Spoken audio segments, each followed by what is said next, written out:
Now, the fourth book I want to talk about, I'm going to be honest with you, I hate it.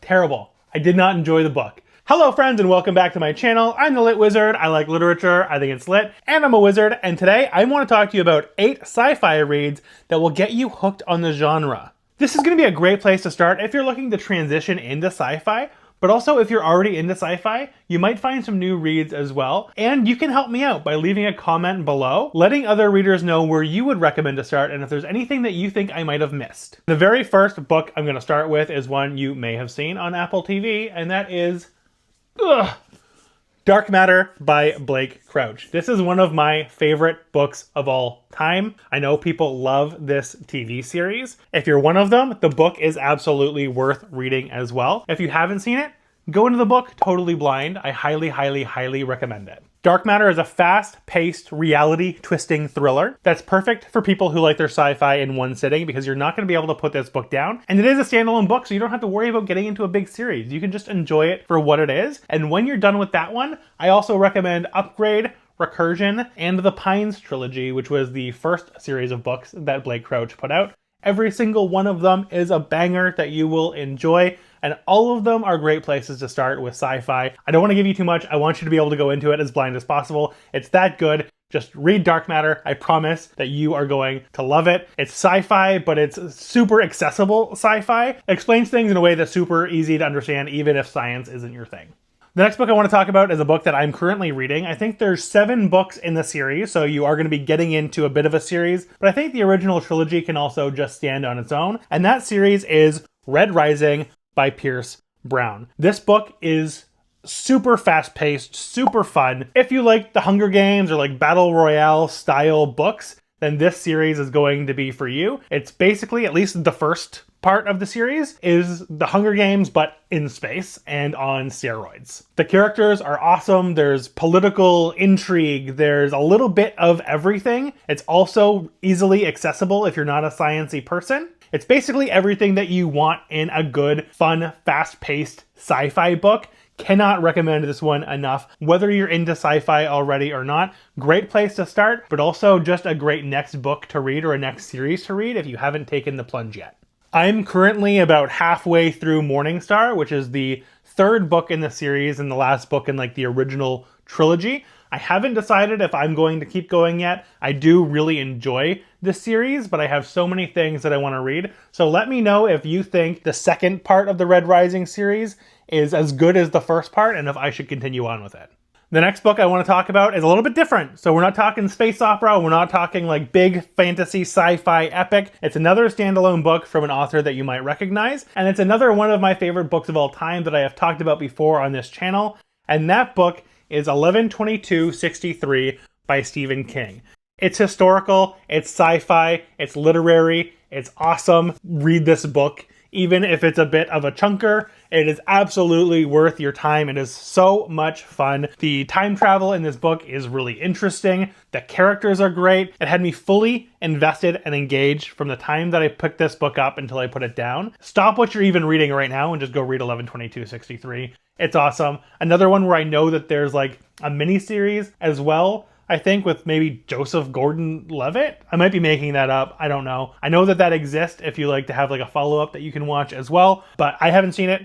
I've heard mixed things. Maybe it's good, maybe it's not. You can let me know. Awesome book, and I'm not even a big Stephen King fan. I just love 11/22/63. Now, the 4th book I want to talk about, I'm going to be honest with you, I hate it.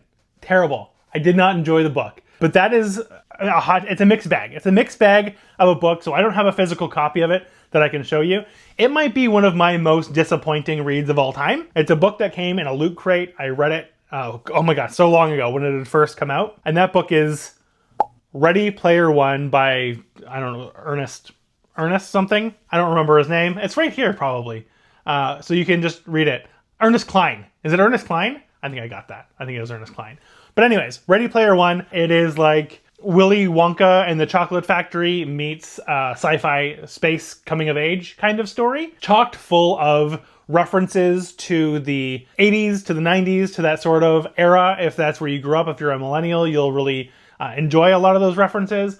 My issue with the book was it just did not feel original. I felt like I had read the story many times before, and the references felt very just like forced down your throat. Like it was one after the other, after the other, after the other. I'm not telling this book right now, but what I will tell you is there are a lot of people who disagree with me, and there are a lot of people who got into sci-fi because of Ready Player One. So it's a great entry point, even if it's not for me, even if I don't like it. Maybe you will, maybe you'll enjoy it, maybe it'll be one of your favorite books of all time. That's the great thing about books, guys, is we can totally disagree on a book, and at the end of the day, it's still a good spot to start for sci-fi and a good way to get into the genre. So I hate it, you may love it, give it a shot, it doesn't hurt, you can always DNF the book, life is short, try Ready Player One, I might be wrong.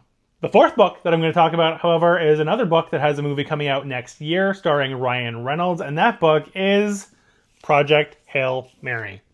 Another one of my favorite books of all time. There's a theme here. See the theme that's happening here? Red Rising, Stephen King, Project Hail Mary. This book is so good. It's just really solid. Again, accessible, sci-fi, incredible characters. You have a guy who's alone in space and makes an unlikely friend along the way. It is heartwarming. The ending of this book, I think some people are torn on, but I absolutely loved how this book ended. I love everything about the writing in this book, the science in this book, the journey in this book, and the characters. I cannot gush about Project Hail Mary enough. It is just such a good book. Even if you don't like sci-fi, even if you're just watching this video right now for fun, read Project Hail Mary. Good book regardless of whether or not sci-fi is your genre. And then after that, go and read The Martian too, because The Martian is also excellent. And also, hot take, read Artemis. Read everything that Andy Weir has ever written. I'll talk more about like underhyped or overlooked sci-fi in another video. Let me know if that's something you'd like to see.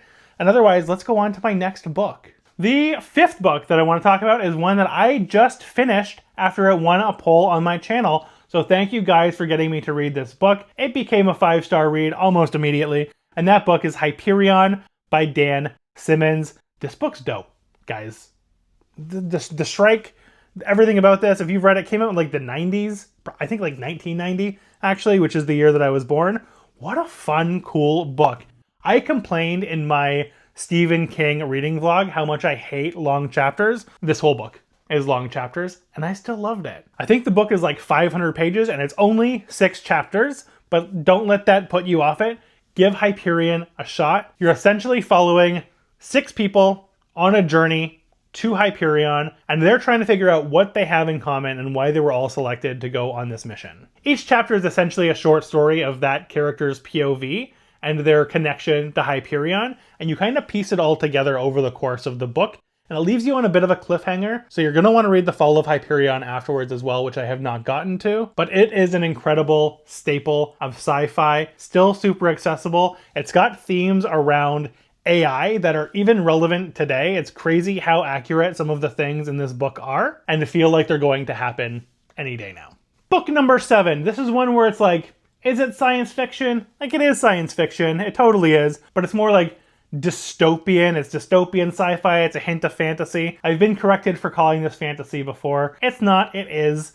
Everything fiction is fantasy. Guys, if it's not real, it's fantasy. But that book is The Hunger Games, which I've talked about recently as well. The Hunger Games was great. You know what The Hunger Games is. You've heard of The Hunger Games. Read The Hunger Games. The books are dope. I wasn't wild about the way that the book 3 actually ended. But overall, really good series. Had a great time with it when the books came out. It certainly has elements of sci-fi and the technologies that you see in this dystopian future world. And it is a perfect, great entry point into the genre. Everyone's heard of The Hunger Games. It's super easy to digest. The prose is really easy to read. Suzanne Collins is an excellent writer. I don't have anything bad to say about The Hunger Games. If you haven't read The Hunger Games, what are you doing? Read The Hunger Games. Really easy way to get into sci-fi. And again, one of the books where even if you're into sci-fi and you just kind of missed this or you overlooked it because of all the hype, go back and read The Hunger Games. The final book that I'm going to talk about, a little bit horror, a little bit of sci-fi. You've heard about it before. You've seen the movies. Jurassic Park. Read the book, guys. Come on. It's so good.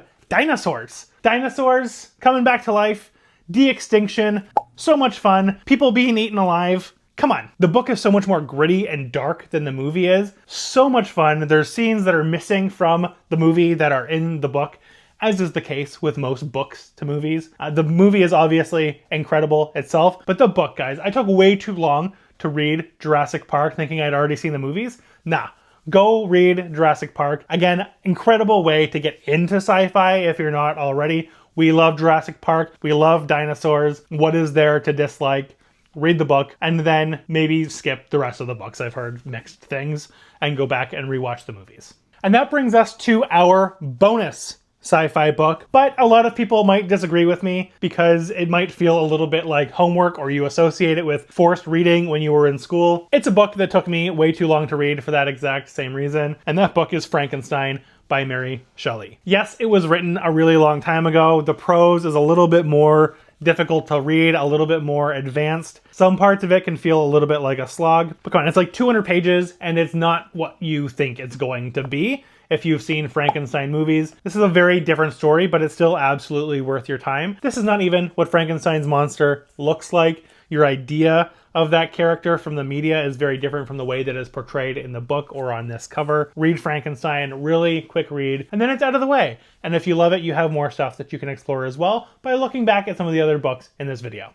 And that's it. Those are my 8 picks as to where I think that you should start with sci-fi in order to get hooked on the genre. Let me know in the comments below what your sci-fi journey looked like. Where did you get started? And if you are a seasoned sci-fi reader, what's your recommendation as to where people should start? If you've made it this far, thanks for watching. If you're new here, again, welcome to the channel. Please make sure you like and subscribe. We have built such a cool community here, and we now have a Discord as well. The link is in the description as well as in my link tree. Join us, hang out with us, have a nice time, talk about books, talk about other things, and while you're there, make some new friends. As always, reading is a treat, and so am I.